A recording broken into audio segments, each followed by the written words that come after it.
Pro boxing fans here with Dave Coldwell. Dave, just off camera, I was saying, this is probably the best thing you look, mate. Bloody hell, what's going on in life? Just consistency, you know. Always trying to work hard and stave off the age.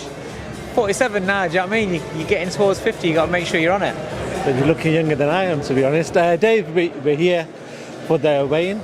Taylor was Carabajal. Obviously, your fighter Jordan Gill is going to be fighting in a big fight against a veteran, someone who's been there, done that, wore the t-shirt, in Kiko Martinez. Just talk to me about Jordan. I spoke to him yesterday.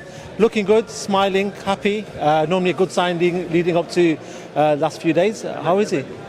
He's ticked all. The reason why he's so happy and smiley is because he's ticked all the boxes. He's done everything right. Listen, Jordan's like one of the best professionals out there. Does everything meticulously. He cuts no corners, lives the life, whether he's got a date or not.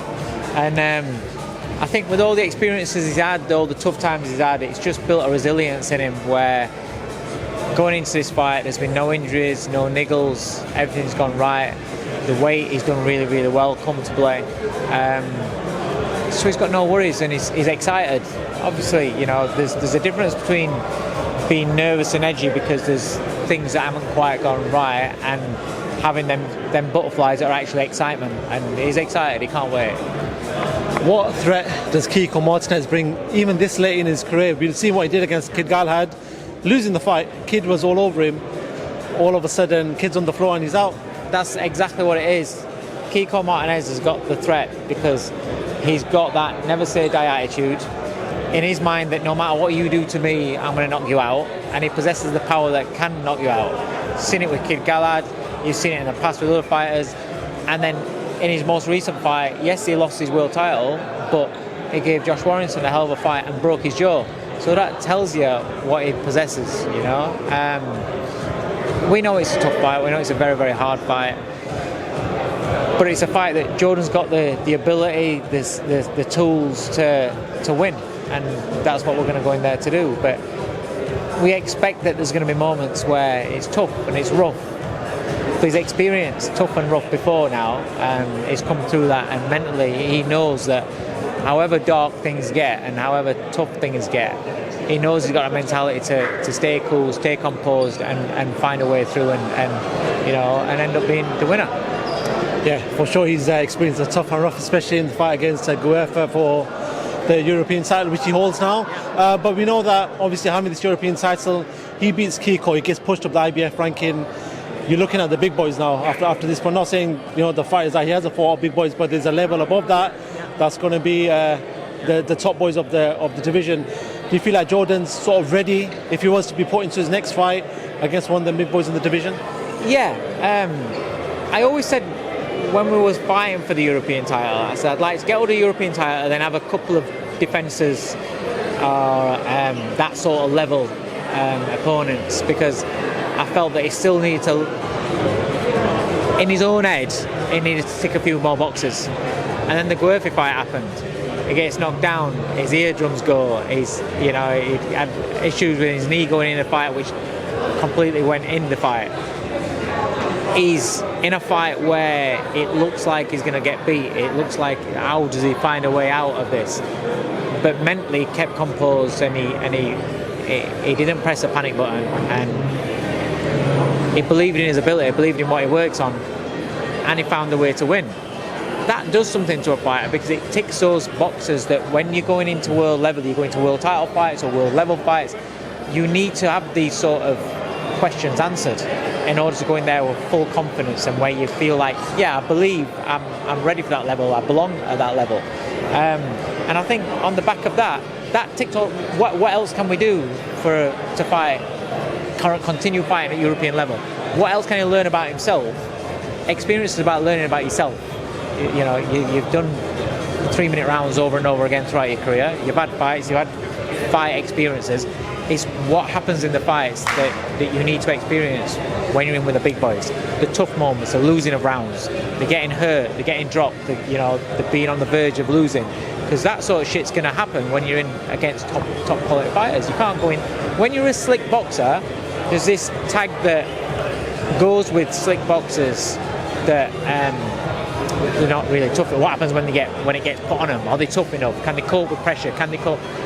And so there's always that question, and we always like to see those being answered. And sometimes, because they're very good boxers and they control the pace of a fight and control what's happening, majority of the time, is those questions don't get answered by the time they get a world title shot. They get walked into a world title shot or something like that. But Jordan's had those questions answered. So for him now, he's ready to be let off the leash. Kiko Martinez is world level, and he's dangerous, he's destructive. It's a perfect fight for him, but should he get through this, which I believe he does, but I'm not saying it's going to be easy, but should he get through this, then yeah, he's ready for any of the guys that have got a belt. Cool. Do you want to quickly move away, talk about boxing in general, which I normally do with yourself when we sort of sit down? I want to talk about the heavyweights first of all, the big boys. We've seen Tyson Fury, and there's talks of Tyson Fury, Alexander Usyk. The negotiations are going on.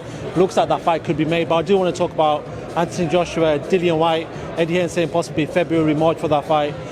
Question for me is now, with Anthony Joshua's mindset, obviously we saw what happened after the last fight, him getting knocked down, throughout since the last Dillian Whyte fight. Is Dillian Whyte in a better position because of that, regardless of experience, when you look at Anthony Joshua's mindset? I would say they're kind of like both on a level playing field in that terms, because Dillian Whyte's had a couple of rough moments, in his last few fights. Knocked out against Povetkin, came back, beat Povetkin, and then he's been knocked out by Fury. So, the only thing I'd say is Dillian's got a mindset where that kind of thing don't really bother him. It's like he's a throwback fighter where I got beat, so what? I'll carry on.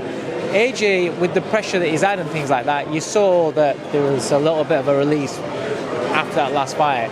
And I actually thought after that fight the best thing for him would be to have a bit of a break, sort that out, just have a bit of time away from boxing, because he's always in a goldfish bowl, he's always like training, he's always thinking boxing. So I thought maybe, I don't know the kid, but I'm thinking maybe a little bit of a break is best for him. But then obviously there was talk about him fighting straight away, so I was like, but now that's not happening, I think that's good for him. And then the Dillian Whyte fight, if that happens, I think that's a perfect fight for them both. It's always going to be an exciting fight,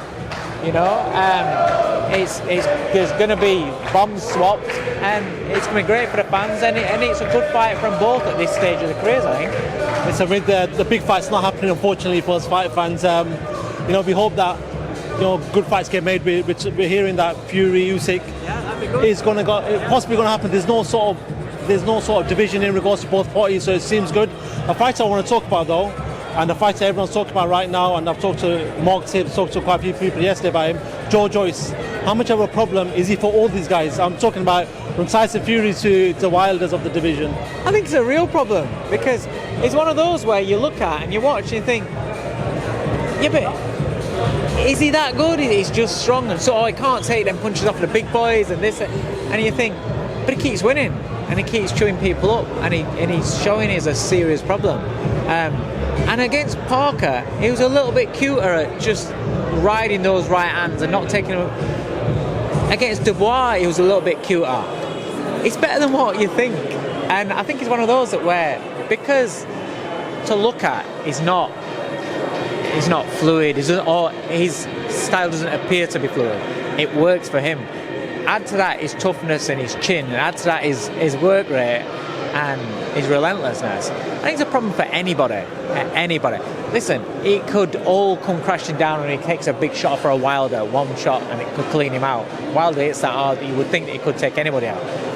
It could all, it could take a combination off for AJ, and it could get, but also it could grind both them two down. I don't know. I think it's a real problem. Do I think he beats the elite? I don't know, because each time you look at me and think, no, surely not. But he keeps doing it. I don't know. The interesting thing is, I'm not sure if you've seen it online, but Usyk was doing an interview, and they asked him whether that's in jest or not. He said he's a tank. He goes, I don't want to fight him, he's a tank. He's only saying Usyk's already fought him and beaten him. Yeah, So I believe Usyk. Listen, Usyk will believe he beats him, but yeah, of course. I mean, if I had a fight, I'd be like, what do I want to fight him for? Why would I want my heavyweight to fight him? You'd do everything you can to avoid fighting somebody like that, because whether you win or lose, it's a hard night. And especially at anyway, but especially at heavyweight, when you got some bastard whacking you like that all night long and making you work so hard, it's a hard night for these guys, you know. So yeah, we won't choose to fight Joe Joyce. Of course. Quickly, just want to 2-3 quick questions with yourself. We've seen the whole sort of Conor Benn debacle that's going on. More news broke out yesterday. He's done a few interviews now. You know, it is confirmed that he failed 2 tests now. Obviously, one a couple of months ago and one closer to this fight. What needs to happen now, Dave, in your eyes? Obviously, I know you don't want to give too much of an opinion on it, but what should happen now? It's not about not wanting to give... My opinion's the same as everybody else's, where I know fuck all.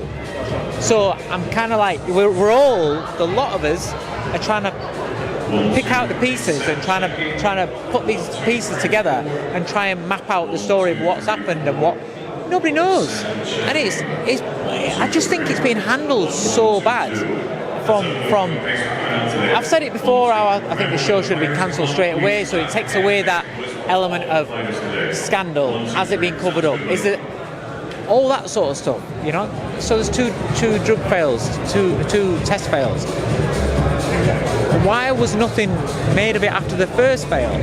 It's all right saying, oh, it could be a mistake, it could be this, yes, yeah. But there should have been investigations that straight away, surely, and then like people being alerted. But then again, I don't know. It's very, very difficult to say because you just don't know what's going on. But it just seems though that what's frustrating is even when people we want this drug testing in boxing, and we want cheats to be caught. We want, you know, we don't want us fighters going in at risk. As a coach, I don't mind fighter going against somebody that's been on peds.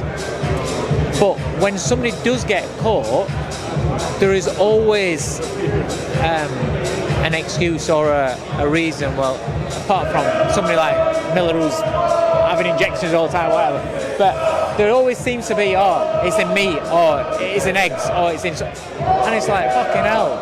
Something needs to happen. I don't have the answers. I'm like you. I want to know what's happening. But it's frustrating. And for me, as somebody that works in the sport and is a fan, the way that this is all... Forget the Conor Benn situation. I'm talking about everything else, how the board have handled it, how Matchroom have handled it, how everybody's handled it. I think it's been really bad for the sport. I'm not saying I don't know what that...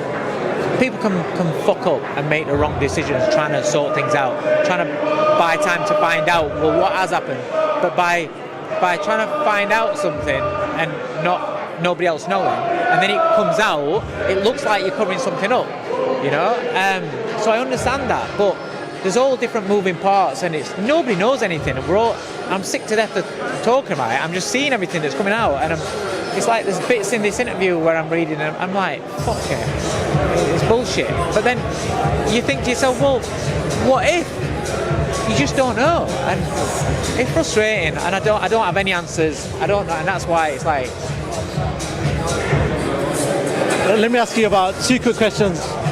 First of all, a fight that looks like it's going to get made, and it's something that fight fans have been calling for. Gervonta Tank Davis versus Ryan Garcia. Good fight. The thing is close. We're hoping that the papers... This close business. We should know now over Spence Crawford. We thought that were about to be made. AJ Fury, we thought that were going to be made. None of them got made. I'm hoping this gets made. This is a great fight. It's a great fight. I don't know, because you would think Tank will chin him, but then you also think, well, Tank loads up quite a lot, and Garcia's got the sharpness, and I don't know. It's a good fight. Garcia's better than what we all thought it was going to be. When he came onto the scene, I was one of those that thought he's one of these kids that just because he's social media and YouTube, that's who he is. But then I didn't realise his pedigree as an amateur. And then when you start realising, you think, oh, okay, right, he's a real fighter. It's just that he markets himself really, really well. You can't detract somebody of their ability just because they're a social media star. So he's married them together. I don't know how good he is, but he is very good. And with Tank, he's exciting, he's ferocious, vicious, but he can be guilty of loading up, and so you don't know. It's a great fight. I just want to see it. All these kind of fights, we've all got opinions who's going to win, and some of us don't know who's going to win. That means that means that they're great fights. So those fights need to be made for boxing. They need to be made for boxing. 100%. Final one, and it's a bit of a weird one. Going through Twitter yesterday, and good old call Froch. He's talked about, you know, if he's going to come out of retirement, he wants that Jake Paul fight, which is, he talked about Jake Paul and said, listen, I'd love to smash him. What do you make of that? Oh man, do you know what? I just say fair play to Jake Paul, because he's got legends of the sport, former world champions, fucking people like that calling his name out. That's embarrassing. If I'm, Carl, I don't know if you got asked the question though. That's the only thing. Right, because You know what I mean? well, I don't know. I'm only going off what you're saying. But if I'm Carl Froch and I've done what he's done in his career, if Jake Paul's called him out, then mate, you respond, yeah, fair enough. But if Jake Paul's not called him out and he's mentioning it, I'm like, oh mate, no. Dave, listen, the rain's just about to start, so thank you very much for giving me a bit of your time, and no doubt we'll speak to you very soon. Thank you very much.